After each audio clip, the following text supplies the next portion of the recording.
when you talk about that night as well, I do want to ask you, in comparison to your other debuts, your returns, you've had a lot of spectacular ones. Like, how did that night in Seattle compare to the others? Well, this one was just so different, right? I feel like I became the king of the comeback, almost to the point of parody, where it's like, okay, I come back every 3 months. So every time I come back, it's almost like a comeback, right? Um, this was coming back to be back. And I think that was what the difference was. Whether anybody knew that at the time, but this was coming back to be there, to be full time, to try and create as many stories as I can while I can with all of these talents that I've never laid hands on before.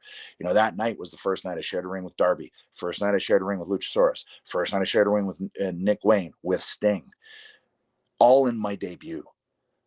I mean, and so far I've not wrestled someone that I've wrestled before. You know, I got in with the Righteous and Lance Archer the other night.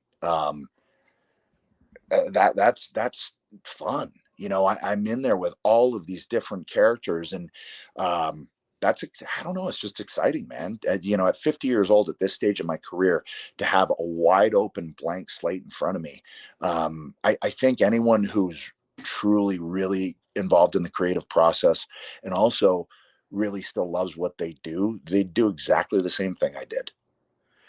Do you think that, obviously you were forced to retire, and I've listened to the podcast, and you've said how an Omega match, I think it was like 2017, that kind of reignited the fire. Um Obviously we're armchair quarterbacking this with this question, so pardon me, but do you think because you went through that and you're getting to do something that you were never told you'd never be able to do again, that kind of like you're like, no, no, no, no, no. If I have this much time left, I'm going 150% because I don't want to have no what ifs in my mind about what I did in my career. Well, I guess that's just it, right? You know, I know that the time is limited. And when you reach a certain point in a certain place and you both kind of realize together, that might be it. But I look over here and yeah, there's Omega.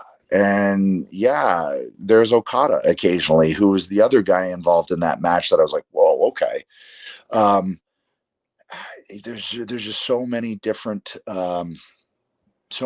possibilities, and again, a blank slate in terms of that roster, and looking at it, and looking at, Jay White, and looking at, MJF, and looking at like Adam Cole when he's back, and Keith Lee, and Malachi Black, and House of Black, and teaming with FTR.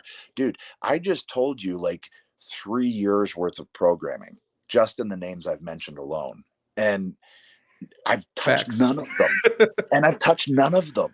Like, if people, like, if they don't understand why I did what I did, I mean, there's your answer. You know, I still really love this, and I want to do as much as I can in different ways.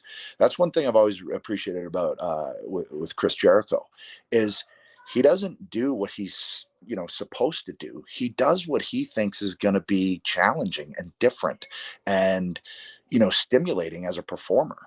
I get that. I 100% get that.